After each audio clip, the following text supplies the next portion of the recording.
As everyone's coming in, we'll get us started here with just kind of an icebreaker type of polling question. And today what we'll do is we'll just go through some polling questions as an icebreaker. We'll go into I'll give a market update and review, kind of outlook over everything, and then we'll give some AllGen updates and leave some time for some Q&A. And just a reminder, we don't use the raise hand function. So it's if you look at the bottom of your Zoom, you should have a Q&A box. So as you have questions as they come up through the webinar, feel free to type those in, and I will try to address all of them at the end of the webinar. So why don't we go ahead and kick us off with the first polling question. All right. So what is your favorite Summer Olympic sport to watch? We got the Olympics coming up here, I think, at the end of July. And so what's the favorite one? We got one answer is water polo. Ryan, who works alongside me, asked to put that one in. He's a big water polo player. Curling, for all those who love curling. We have gymnastics. Christina's a big gymnastics fan. And then basketball. I think I had some weight on that one. I know I'm definitely looking forward to that. Soccer's not on there. I would like to see soccer. Personally, that should be interesting. You get to see the younger players play against each other. But out of those four, what would you say your favorite answer is? Your favorite Olympic sport? All right, so we were able to trick someone, or they're just being funny. If just making sure everyone's paying attention, curling is actually in the Winter Olympics, but not in the Summer Olympics, in case you thought we didn't know our Olympics. But looks like gymnastics actually got the most out of all of them. All right, so getting a little bit more serious now as we go on to our second polling question before we jump into the market update. How many times do you think the Fed will cut interest rates by the end of this year? Definitely going to get into that as we go into the webinar, but do you think they're going to cut? They're not going to cut at all, so that would be 0. They're going to cut 1 time, cut 2, or cut 3 times. So is the Fed going to start cutting rates? Are they going to keep them the same? And if so, if they are going to cut, how much do you think they're going to cut by? That's definitely varied quite a bit as we've gone through this year, which I will touch on in one of our charts below. So waiting for the numbers to get tallied up here. All right, so it looks like, wow, okay. Most people are kind of between 0 rate cuts, so they don't lower them at all, or they lower them 1 time. Very interesting. All right, cool. Well, without further ado, I'm just going to jump right in here and get into the market update. All right, so just kind of looking here at the first chart that we have, you can see this is kind of looking at what makes up kind of a broader diversified portfolio in the breakdown of each one of those indexes. So you have the S&P 500, which represents kind of your large U.S. stocks, the S&P 600, which is your smaller U.S. companies, the MSCI All Country World Index, ex-U.S., that's a mouthful. That would be your international and emerging market stocks, and then finally the Bloomberg Aggregate Bond Index, which is bonds. So very interesting. Throughout the year, large caps have definitely led. The S&P 500 is up 17%. International is up 10%. Then you have small caps. This is the real interesting one. A week ago, that was down 1%. Over the last week, maybe 6 or 7 business days, that has jumped 10% from being down -1 to up 9% just in the last 10 days. And then bonds have actually gone into positive territory recently as well. So we'll jump into why all that is.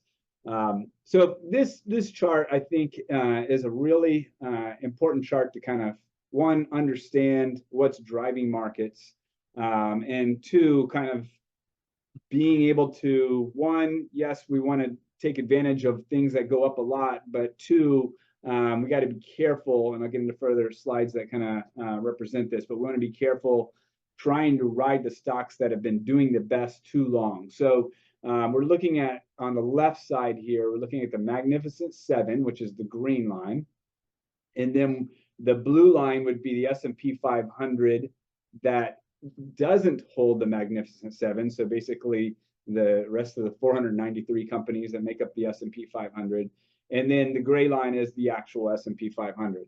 So you can see over the last 3 years, those Magnificent 7 stocks which again, that's like NVIDIA, Microsoft, Google, Meta, Amazon, a lot of the kind of companies that you've heard a lot about in the news recently, Apple.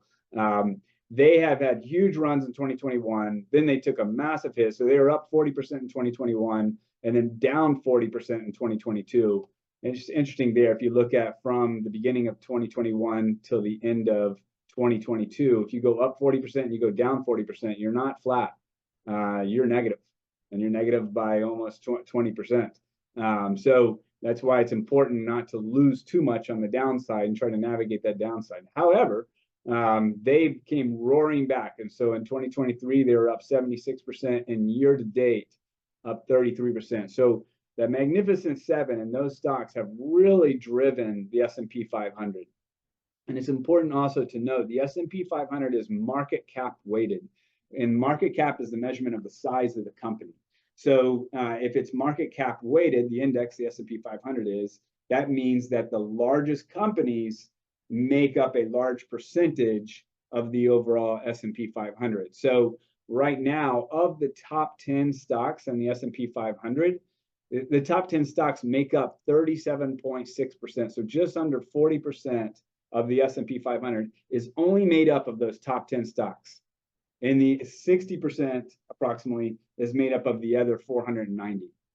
And so that's why you can see that, the Mag 7 has had such a big influence, because that makes up, I mean, it's not quite 10 stocks, it's 7, but that still makes up a good 30% of the S&P 500. And it's rare because you rarely ever see that happen. And I'll touch on that on the next slide. But if you look at the returns this year of the S&P 500, if you took out the Mag 7, the rest of the stocks are only up 5%, which brings us to our next slide. And actually, I'll jump back to the sector one here in a second.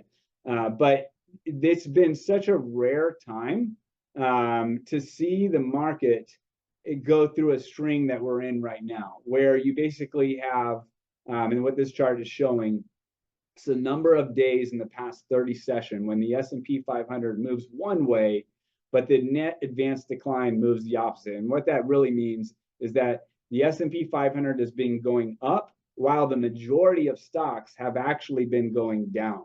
And that's because you have this Magnificent Seven, or the kind of those top stocks in the S&P 500 that's driving all those returns. But then you have the remaining stocks that, for the most part, a lot of them have been negative, over the last 30 days. And it's just those few stocks that have driven this market. And when that happens, which that only happens 2% of the time, and this goes all the way back to 1928. So we're not just talking about 10 years. It's going back almost 100 years. So this is the longest streak of that happening, or most out of 30 days, where you've had kind of this few stocks driving the majority of the market. But afterwards, or the kind of the annualized return once you get into that, is negative 7.6%. So, while that is rare to happen, it's usually over the time period. Once that happens, there can be some negative returns. So that's just a word of caution to make sure we don't get overweighted any of the areas that have gone up the most. We're getting overweighted in kind of those sexy names, sexy stocks, because you can take a big hit afterwards. So just kind of looking from a sector perspective in the market, the ones that have been really leading the market is technology and communication services. And that basically, the Mag 7 are in those two. The communication services, over 40% of that index it is Facebook and Google. Well, now it's called Meta. Facebook's called Meta. But and then technology has the majority of the rest of the Mag 7 stocks in there. So those have really been driving the market. The S&P 500 as of 7/16 was up 18.8%. And then financials have actually started to do better, whereas you see some of these other indices or other sectors not as strong as kind of what the Mag 7 has been doing. So if we're looking at kind of a valuation perspective, AllGen really does tend to try to manage risk really well. And one way to manage risk really well is to try to make sure you're in companies that are not overvalued. And one way to measure value is what's called a PE ratio, price divided by earnings. or a forward PE ratio is looking at price divided by next year's future earnings. So, looking at what has the best value or what's priced the best right now, it would be large value stocks, small growth, and small value. And you can see how much higher the valuations are the S&P 500 growth, which again, that's pretty much the Mag 7 is in all of those in that area, and how much more expensive those are. Now, that being said, if you can have time periods where you have certain stocks like the Mag 7 that continues to outperform for a long period of time, and they can become way overvalued compared to the rest of the market, and you never know when that's going to come back into balance. So that makes it difficult as a portfolio manager to know when that is. But I can tell you if looking at things from a longer time frame, you are usually better off if you stay disciplined and not get overweighted to those areas. Now, I will say this, AllGen's portfolio right now does actually have more growth stocks as a percentage than we have value stocks. But if you look at it compared to the index, like the S&P 500, let's say, the S&P 500 has almost twice as much growth stocks as they do value stocks. So while we do have a slight higher weighting in growth compared to what we have in value, we are way underweighted growth if you compare it to the S&P 500, which has an extreme amount of growth in its index right now. So looking at it from a different way, sometimes you can justify higher PE ratios if the growth of those companies are also high. So if you have a PE ratio, let's say of 20, but earnings are supposed to grow at 20% every year going forward, then that would be what's called a 1 PEG ratio. So PEG is PE divided by growth. So if you take the PE ratio divided by future growth, and we're looking at the 5-year future growth forecast for these different areas, the large cap value, large cap growth, small cap growth, and small cap value. Now, in this scenario, you want the number to be lower. So the lower the PEG ratio is, the better value. And right now, the best value from that valuation standard is the small cap value. And that is something that we're also overweight compared to the indice, but has also not really performed great compared to the Mag 7, which has just done tremendous this year. All right, so this is a really interesting slide here too, because from every single time frame that you look at, whether it's daily, weekly, monthly, quarterly, yearly, looking at different charting, different charts of the market, we are overbought.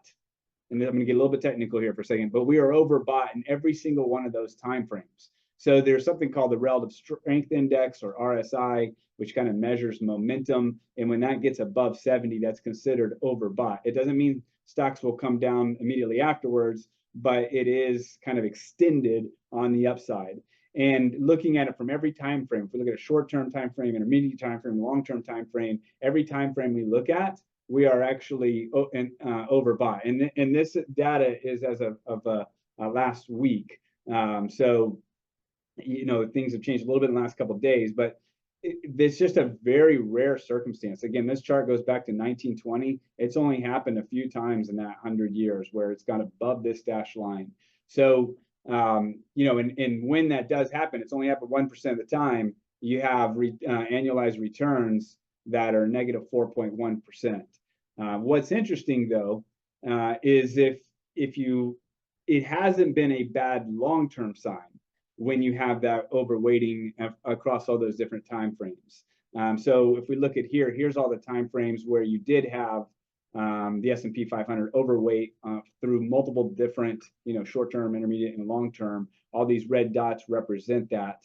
And then the bottom here shows what is the average returns, the mean and the median returns over the next 1 week period, 2 week period, in different time frames.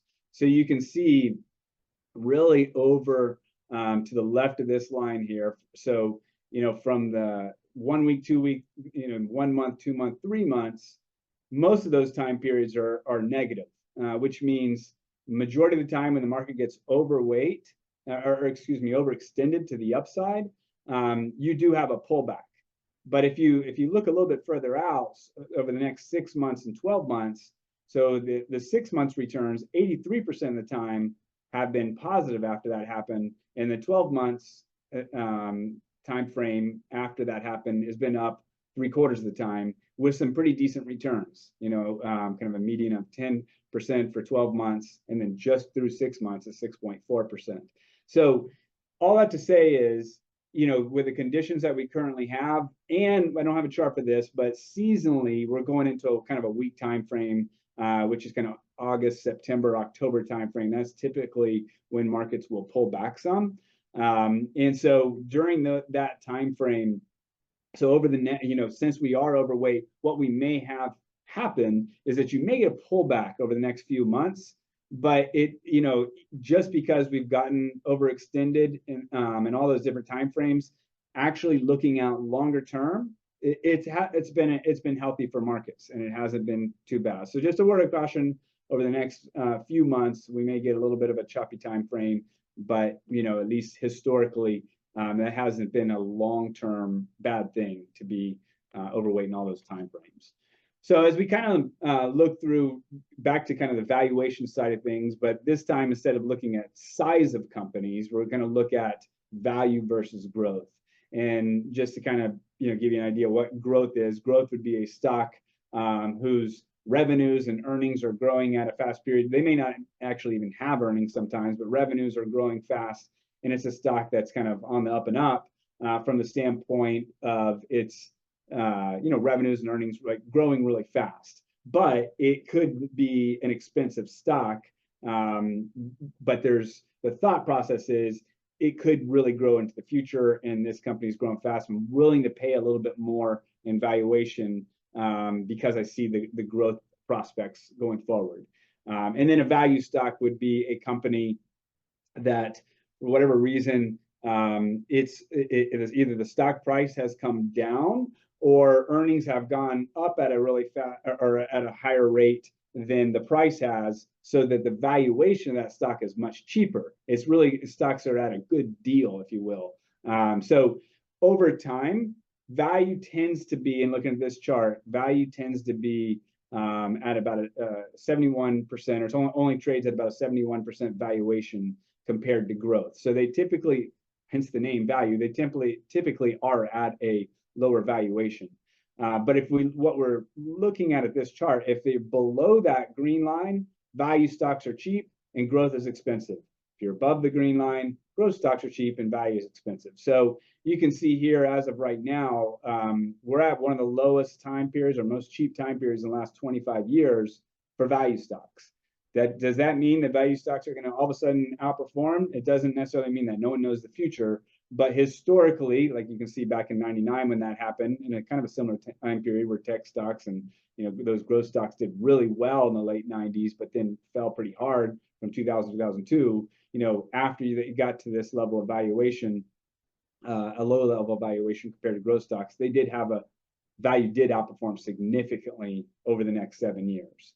And so that's another reason why we don't want to be too much overweight growth, even though we do have a little bit more growth stocks than value, not nearly as much as the S&P 500.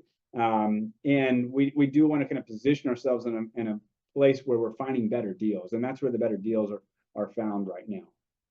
But one thing to kind of look at, though, from a valuation perspective, and from a market cap, and from the standpoint of where the different companies are in terms of being able to service their debt. And this is going to play a little bit into where interest rates are going, which I'll touch on when we get into kind of more the bond and economic analysis later on in the presentation.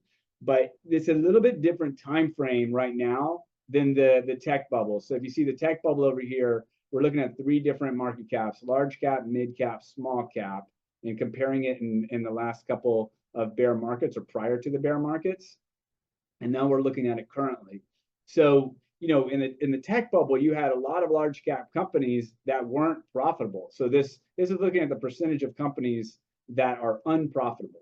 And typically, you'll always have the smaller, mid-size, or smaller companies they're kind of the ones that are just starting out. They haven't quite matured to the level of a large cap.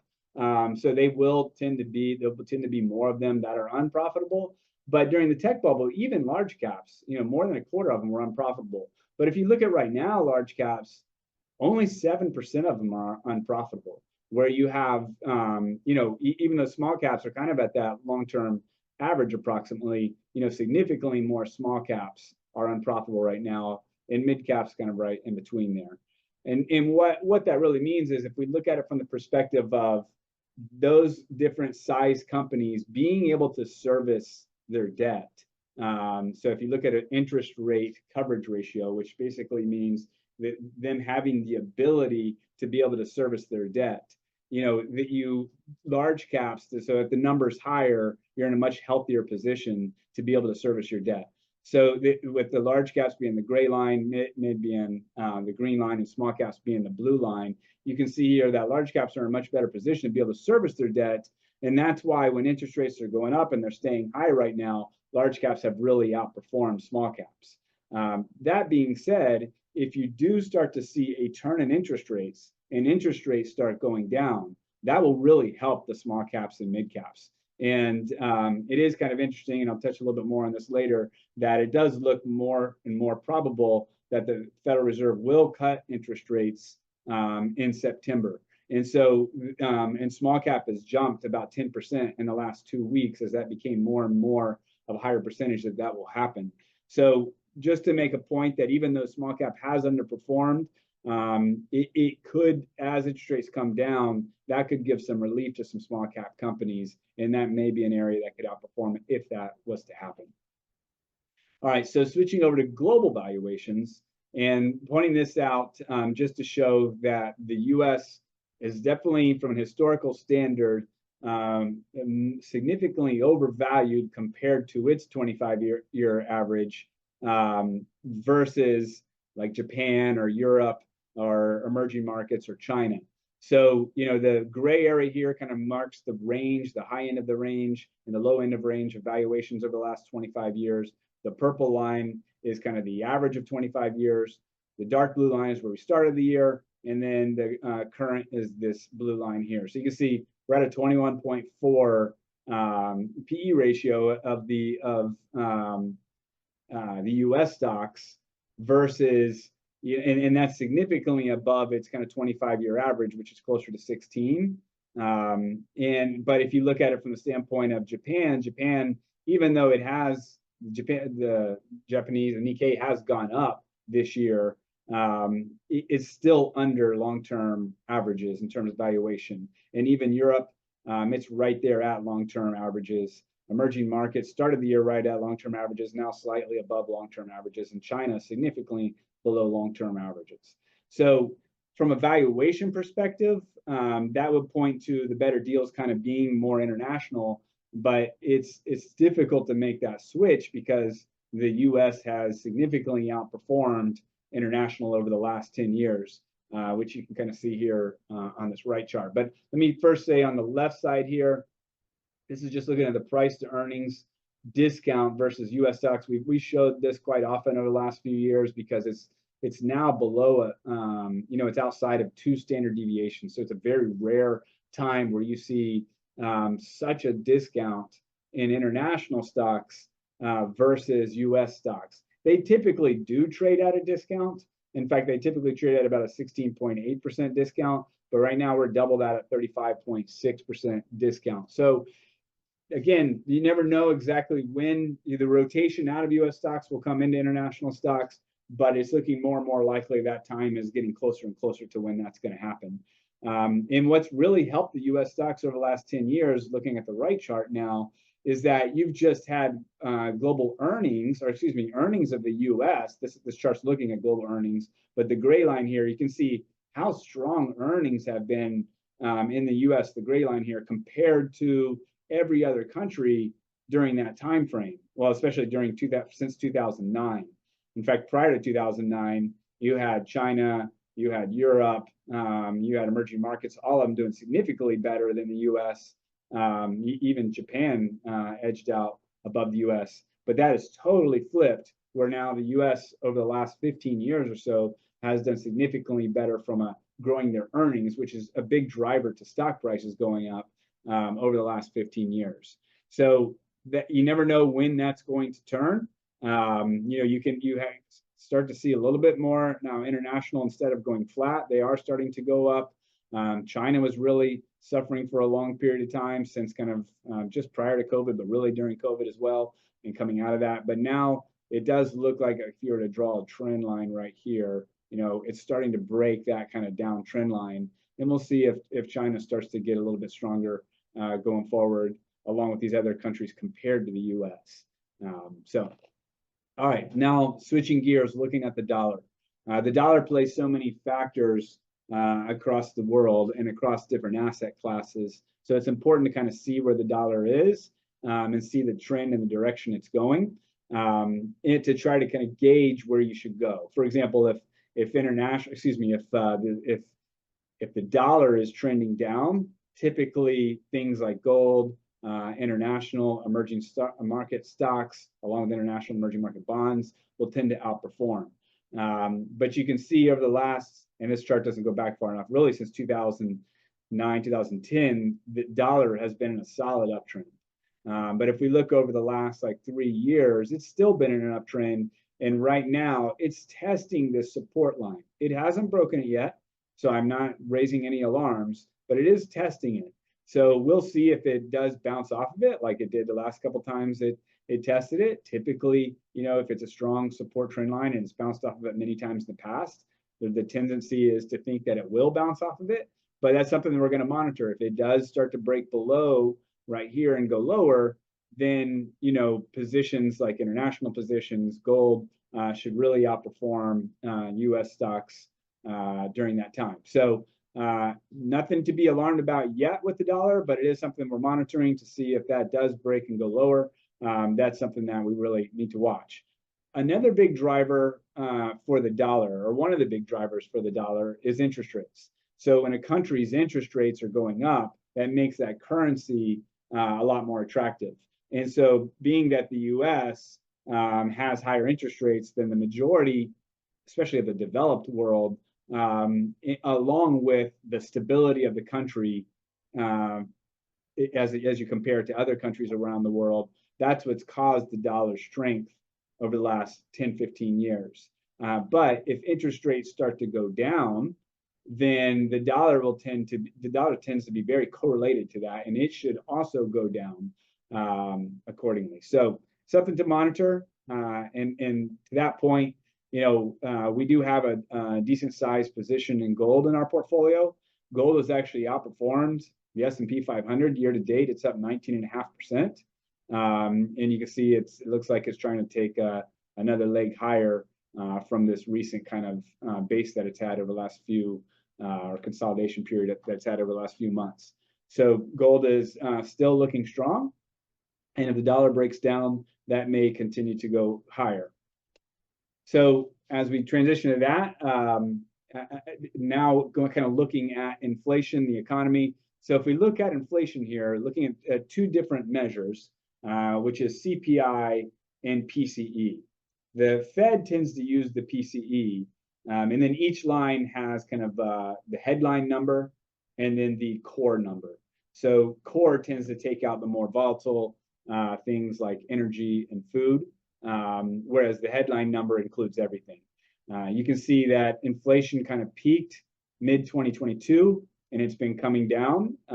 It started to kind of go flat, and we weren't sure if it was going to turn and go back higher, but it does look like it's starting to now continue in its downtrend, and it's getting closer and closer to the Fed's 2% target. Now, Jerome Powell has come out and said, the Fed has said that they're not necessarily waiting for the CPI or the PCE to get below 2% before they drop rates. Because what happens is that's old information by the time that information comes out. So they may actually start to lower rates in anticipation of it going below 2%, just to make sure we don't go into any type of deflation, which also wouldn't be good. So that is encouraging from the standpoint of it does look like inflation is starting to get much better. This is an interesting chart because it shows inflation, but it breaks it up into the different areas. So the kind of black dot at the top will show what the inflation rate, and you can see it peaked kind of mid 2002 at 9.1%. Now it's at its lowest point that it's been in a long period at 3%. But you can, what I think is the interesting thing to point out here is that some of the areas that cause the biggest kind of have the most pull on inflation is shelter. So housing, which is the darker blue area right here, and you can see up into kind of the middle point, early middle point of 2023, you can see housing was, or shelter was, increasing and causing, inflation. That was the big bump in inflation over the last couple of years. But now you can start to see shelter starting to decrease. So that is a core component of inflation. If that continues to decrease, then that would help overall inflation. You actually now have a couple areas, well, one in particular right now, core goods, which are deflating. And in fact, their prices are going down, which would be kind of your staples that you would buy, personal hygiene products, things like that. That's actually starting to get cheaper. Now, what has more recently been kind of the cause of inflation is auto insurance. And we can tell you I've been dealing with a lot of clients that have not been happy about their auto or their home insurance for that matter, especially because a lot of our clients are in Florida. That's been a big issue, but it's an issue nationwide from an auto insurance standpoint. And then dining, recreation, that type of stuff has still kind of maintained and it's been one of the causes of inflation as well. So I just think that is interesting to point out kind of what has been the causes of inflation. And, it's typically healthy, or at least from the standpoint of inflation going down, when you start to see housing, prices subside, rental ratio or rents start to come down a little bit. And they're not coming down. It's still showing a positive, but they're not growing as fast of a rate as they were before. So that's encouraging.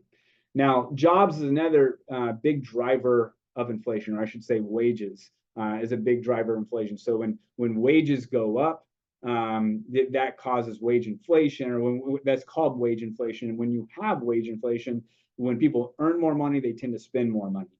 So a chart that we've been pointing out a lot recently has been the job openings, they're also called JOLTS, which is the blue line, versus the total unemployed. And as you can see, right after the pandemic, you had 2 times as many job openings as people looking for jobs. But that has converged now, where not quite parity, but you can see job openings has slowly decreased, still more than total unemployed.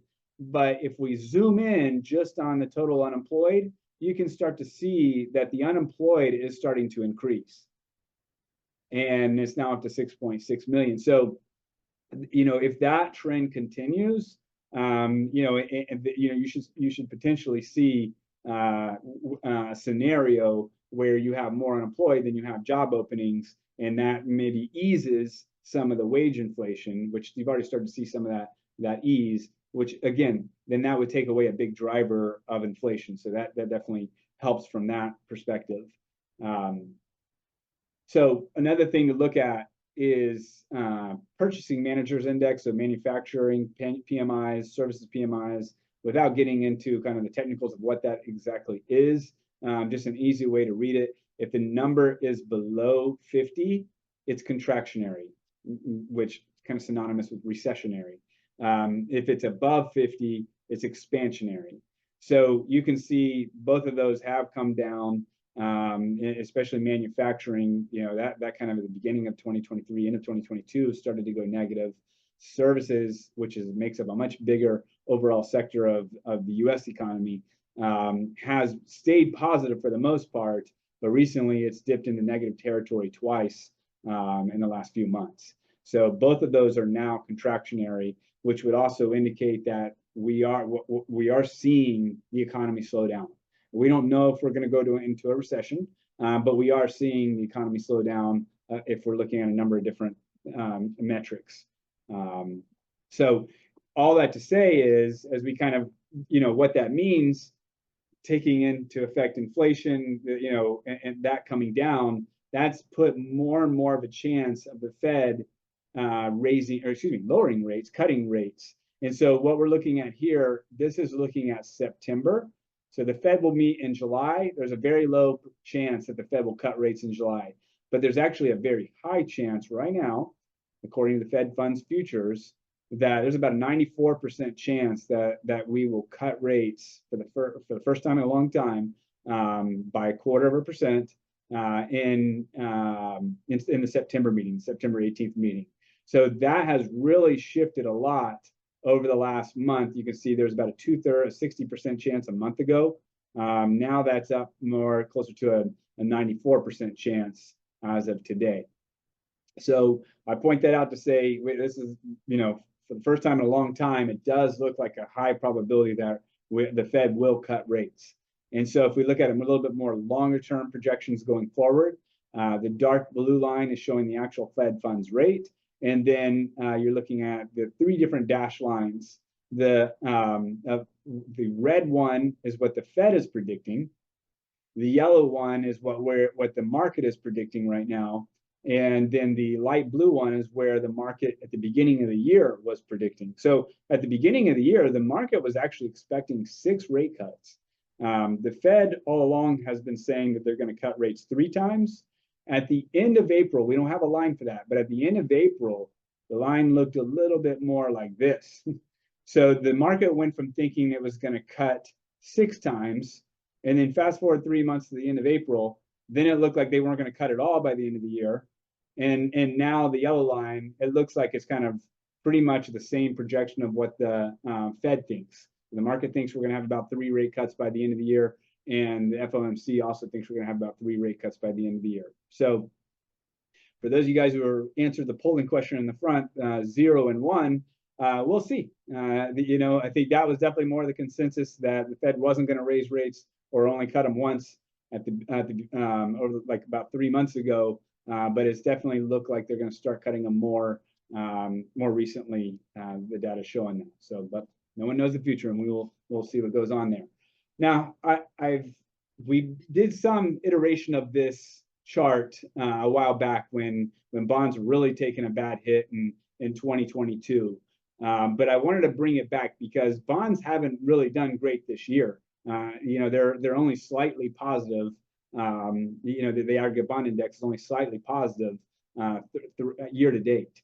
But what I'm pointing out here is if we take the worst rolling 3-year returns, so and we say, okay, so this is looking at the date ending those worst periods. So if we take 1954, 1955, and 1956, what were the worst rolling returns? That was a drop of 3.9% for bonds during that time.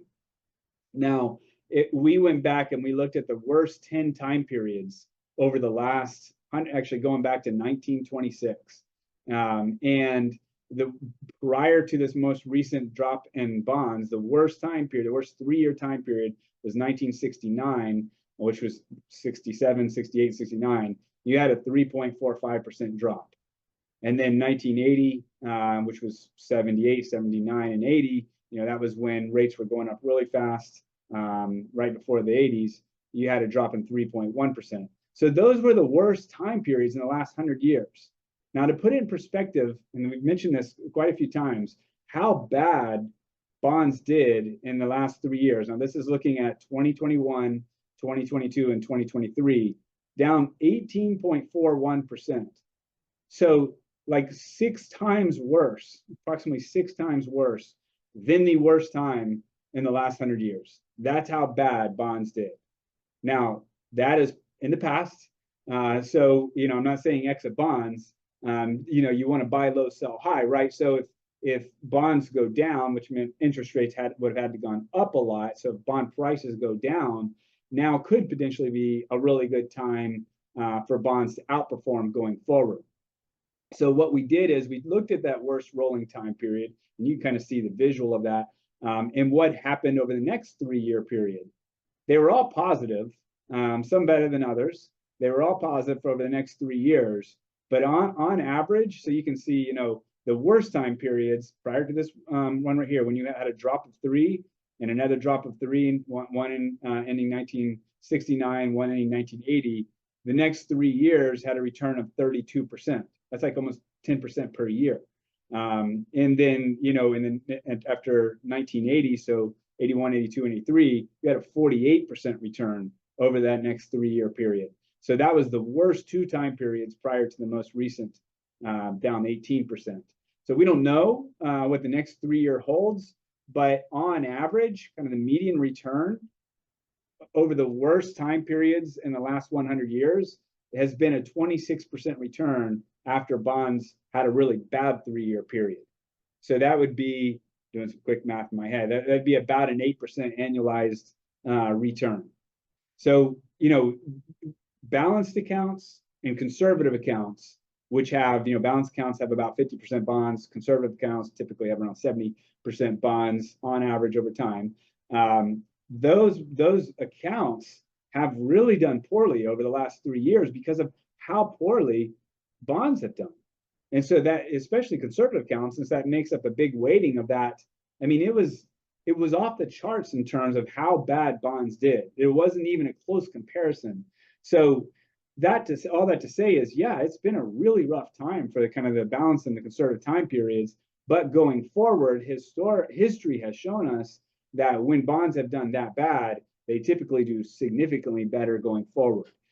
So we anticipate that bonds should do significantly better going forward. Well, obviously, than how they did over the last 3 years, but they should do relatively well compared to historical averages over the next 3 years. And one thing that really helps is now we're starting off this time period with bonds, almost yielding 5%. So that helps a lot when your bond's paying you 5% versus when this worst time period started, bonds, treasury bonds were only paying like 1.5 or 2%. So you're getting yield now, you're getting interest in your bonds. So if we look at bonds from a technical standpoint, this is looking at the aggregate bond index. This is an exchange traded fund that tracks the aggregate bond index. And you can see, the price went down significantly over the last few years, but it is starting to break out. You see right here above this longer term trend line right there. So that could be an indication that things have started to change where now bonds will start to come back up. That would also coincide with the thinking that the economy is starting to slow down and the Fed is cutting interest rates, and it's more likely that will happen.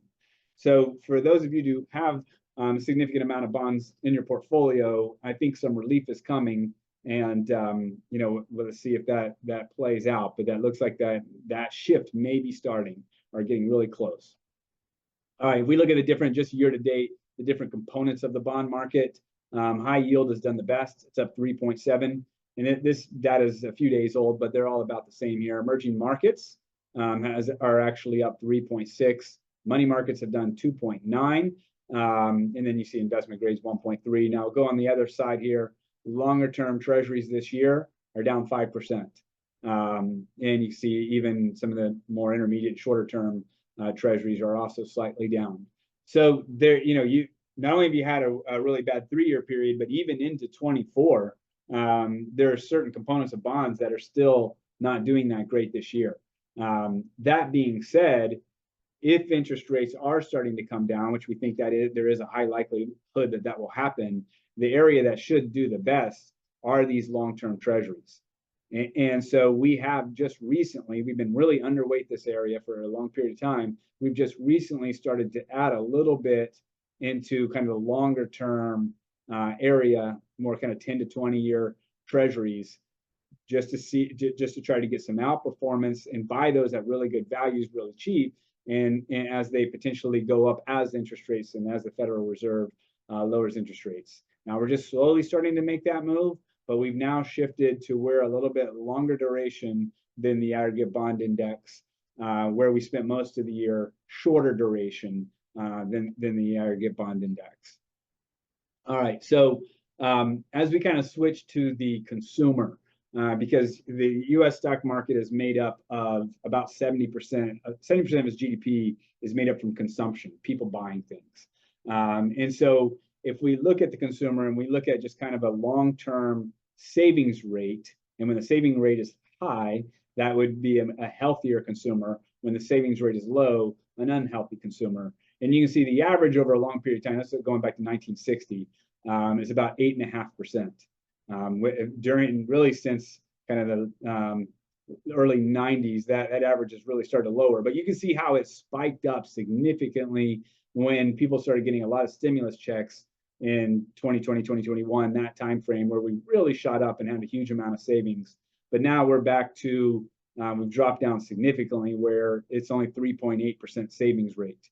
And then we focus here on the top right, this takes another angle, and it looks at household excess savings compared to where the market would have been if you didn't have the stimulus. So if there was no stimulus, kind of the pre-pandemic trend, it would have been this dash line right here.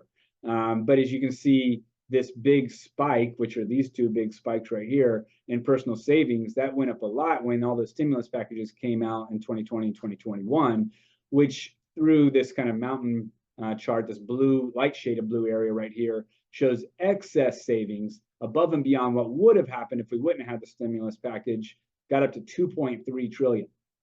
So what we've been analyzing and watching for is now that the stimulus has gone away, and now and inflation has taken over for a good period of time, you know, are consumers going to run through that excess savings and have to start borrowing money, creating an unhealthy consumer, slowing down consumption of people buying things, which generates positive economic activity. And so you are starting to see that now, where now we only have a 0.6%, or excuse me, 0.6 trillion or 600 billion in excess savings compared to 2.3 trillion where we were just a couple of years ago. So consumers are running through those excess savings. Now, this bottom right chart, I know this busy chart, forgive me here, but this I think is really fascinating data. That's mostly because I'm an uber nerd, but if you look here at the bottom right, it's affecting different income levels differently. So these different bars are looking at, so this is a 0 to 20% income percentile groups. That would be the lowest income earners versus the top 1%. And this shows from kind of, you know, at the right before the pandemic all the way until the first quarter of 2024, what has happened to the people in those income levels, their savings. So you see the lowest income level has actually gone into debt. They're down 21% in savings, or they significantly, most likely that means they've gone into debt or significantly drained their savings. Now the gray diamonds here are representing the peak growth achieved. So kind of like over here, when you had peak excess savings, how high did it get? And for a time period, that lowest income level was actually getting by, if you will. They weren't going into the red.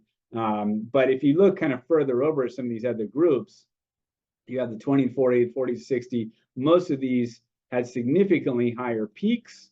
And then now are, you know, they're almost flat from where they started pre-pandemic, where they don't have much savings from where they did have. So for example, this right here is showing that from its peak, it's used this income group has used a lot of its savings.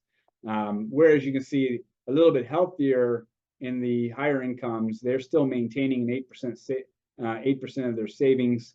And you know, so, but the point here I'm trying to make is it has affected different income levels in different ways. Now you could have an economy where the top income earners are still fueling the economy. That may create some social unrest, but you know, in a really healthy economy, all of your income levels are doing well. But we're starting to see the lower income levels are really starting to suffer right now and probably going deeper into debt, which brings us, I should say probably, that's a very high likelihood. It brings us to our next slide here, which shows that credit card, this shows delinquencies. So this is a chart we've been showing, and you can see since 2011, we've definitely broken the highs in terms of the percentage of payers that are delinquent right now by 30 days. Auto loans are at the highest level in almost 15 years. Credit cards are at the highest level, same time period. The student loans I would just kind of ignore. They don't really report that much, so it's hard to get data on that one. We're not quite at financial crisis levels, nor am I saying we're going to go there. But that's something to watch, because as you have more and more delinquent consumers, that's a more unhealthy. It shows it's an unhealthy consumer, which may mean consumer spending may go down. So just want to point that out. Final couple slides here. If one other thing to kind of watch for is if we look at as a country, we were just looking at consumers, but now we're looking at kind of the federal government and our finances as a country. We are running very high deficits. So if you look at the percentage of GDP, this line right here would show you what percentage of GDP are we overspending. And you can see if this number is negative, it means we're spending way more than we're bringing in tax revenue. And there's a healthy time period that we kind of got to towards the end of the 80s and in the 90s, where that's the last time that we actually had surplus. You had a really strong tech bubble going on there, but you also had a government that could put a rein on some of the spending. We haven't seen that in a long time period. So you can see as we went through the COVID, obviously that spiked up to astronomical levels, but as the COVID has subsided and kind of gone away from the perspective of affecting the economy, we've still continued to run larger and larger deficits every year, where we're spending more than we're bringing in. And you can see that kind of trend, regardless if the tax cuts are extended or not, which is the red area. If the Trump tax cuts are extended, they're predicting to run a higher deficit. But either way, both of them are going up, which is unhealthy. And they're at highest levels they've been in a long period of time. And the other times they got up to these high levels, these were short periods of time, just spikes. This is kind of a gradual time frame where we've gone through extended time periods of high deficits. So what does that mean? When you spend more money than you make, the extra spending goes on to debt. And so if you look at our actual debt and you compare that to what we're bringing as a country in terms of GDP, the highest point we got to was right after World War II, was a little over 100%. And depending on how you look at it right now, some indicators would show that we're above that. But the way this the CBO measures it, we're right now kind of at it. We're not quite broken above it, but we're estimated to break above it in the next couple of years, meaning we will have more debt compared to the GDP. I'm not talking about just a nominal number, because there's inflation and nominal numbers, $1 trillion now versus $1 trillion in the 40s is completely different. But as a percentage of GDP, which kind of equalizes everything, we're going to reach our highest level of debt unless we significantly change the way we spend as a government.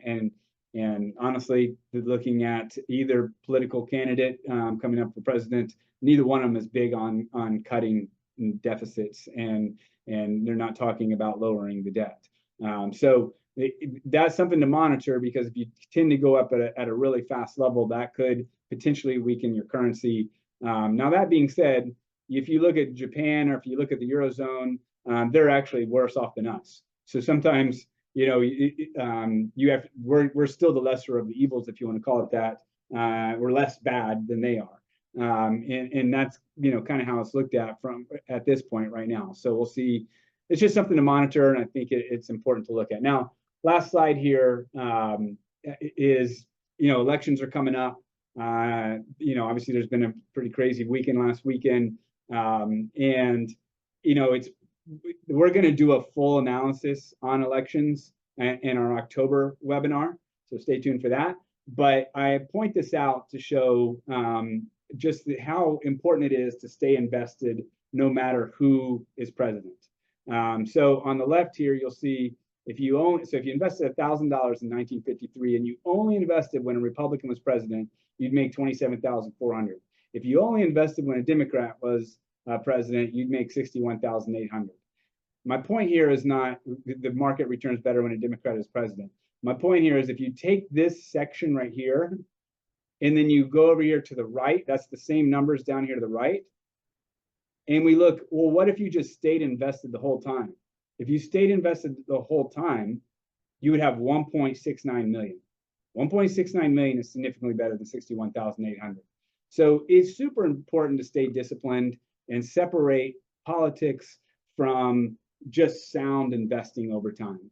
And you know, and we'll get deeper into this, so I don't want to take too much time right now in our next webinar. But the point is, you know, you're better off staying invested. Obviously, you want to have a diversified portfolio, which brings us to our last slide here. And that's just to kind of sum it all up. You know, the economy's been generally stronger than expected this year and last, which has kept interest rates higher and kept them from coming down. But, you know, at the same time, the Mag 7 has driven a big part of that. So be prepared for a little volatility potentially as we kind of go into the seasonally weaker months over the next few months. And, you know, while we've seen kind of high volatility in the bond market, it does look like there's a high probability that rates will start to be cut in September. And so bonds should, if that does happen, you should start to see bonds tend to have a better return going forward. So what we've done to our portfolios, we've increased duration to bonds over the last quarter. We've trimmed some gains in stocks, especially the growth stocks, kind of the Mag 7 area, and we've maintained our overweight to better valued stock positions.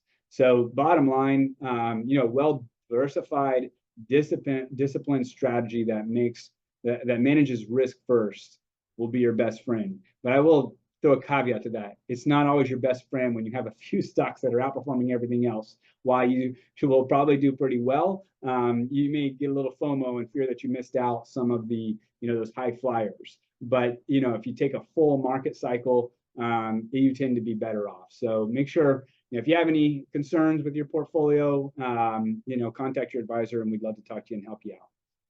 All right, so one quick reminder before we jump into the questions is to, you know, to ask questions, you just click on the bottom, that Q&A tab.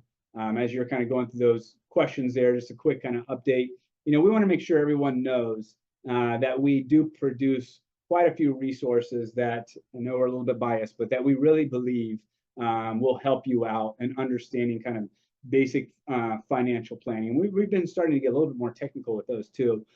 So two kind of areas to look for if you want to look into that. Go to our website, allgenfinancial.com/blog, or just click on the blog tab, and you'll see, like, this is an example of one we did back in May. Are you ready to retire? Where we can kind of go through some, you know, general rules of thumb to see if you're ready to retire. Obviously, we would advise you to consult with your advisor and run a, you know, Monte Carlo analysis and all types of little in-depth financial planning, but that'll give you a good general idea. And people ask us that all the time, especially when they first come to us, you know, when do I know I'm able to retire? So that's a good one to check out. And then more recently, we also did one on long-term care insurance. In this video, I take the side of why you shouldn't get why you shouldn't get long-term care insurance. Paul takes the side of why you should get long-term care insurance, and it kind of shows you both sides of that equation.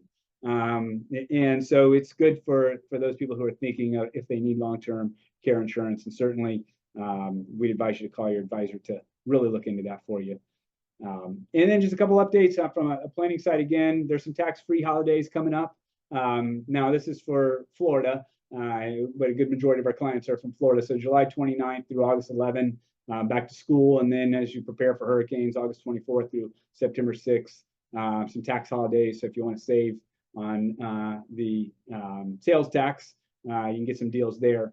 Don't forget tax filing extension deadlines, business extensions on September 15th, and then the personal extensions October 15th. And just to highlight, we are full now, but our Money Sense Camp, our annual Money Sense Camp, which is the 11th time we've done that, is going to happen on July 29th through 31st. We have 75 students registered for that. We take them through all things kind of stewardship and learning about financial wisdom. Really cool camp.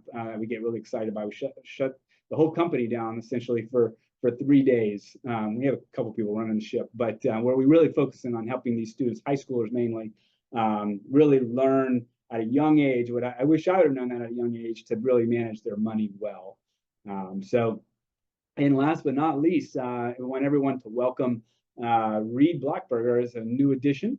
to our team. He is Reed was born and raised in Arizona, but he moved along with his wife, Kara. They moved to Orlando in 2020 to be closer to family when they had their first child. And Reed actually spent 12 years as an engineer. And what we have found, if there's any other engineers make great advisors. As long as they can handle the social side. Sometimes you get a little bit extra introverted, which I can sympathize with. I'm naturally an introvert, but they're just good at processing information and understand things really well. So we're excited about Reed. He loves to be in the outdoors, including golfing, running, fishing, and backpacking. So I do apologize. It looks like Paul, if he was here, he would have probably kept me on point from a time standpoint. Looks like I've run over. I will take one question, and if you do have any other questions that you want, feel free to email us, and we'll make sure and answer for you. So question is, how do we know what next year's earnings will be for the PE ratio? Good question, Jess. So that, is looking from the perspective of that kind of slide in the very beginning, where we look at forward PEs. So forward PEs, in reality, we don't know exactly what for the forward PE is going to be, or the future price to earnings ratio is going to be. But the way that's calculated is, and what companies do, is they come out with forward projections. What do they think next year's earnings growth is going to be? What do they think 5 years earnings growth is going to be? And what they'll do is just based off of their expectations of the different business segments and their expenses, they make a well-educated guess as what earnings will be, and they will put out projections. So that's how we know. Well, we don't know, but that's where the number comes from, of where future earnings will be. But obviously, there's a lot of variables, and no one knows what happens to the price, as you go forward into the future. So, again, thanks everyone. Sorry, we're in a little bit long there on the presentation, but I hope this was helpful. If you have any questions, please feel free to ask us. And if I don't see you guys, we look forward to our October webinar where we'll get really deep into some of the election stuff. So thanks everyone, and hope you have an awesome day.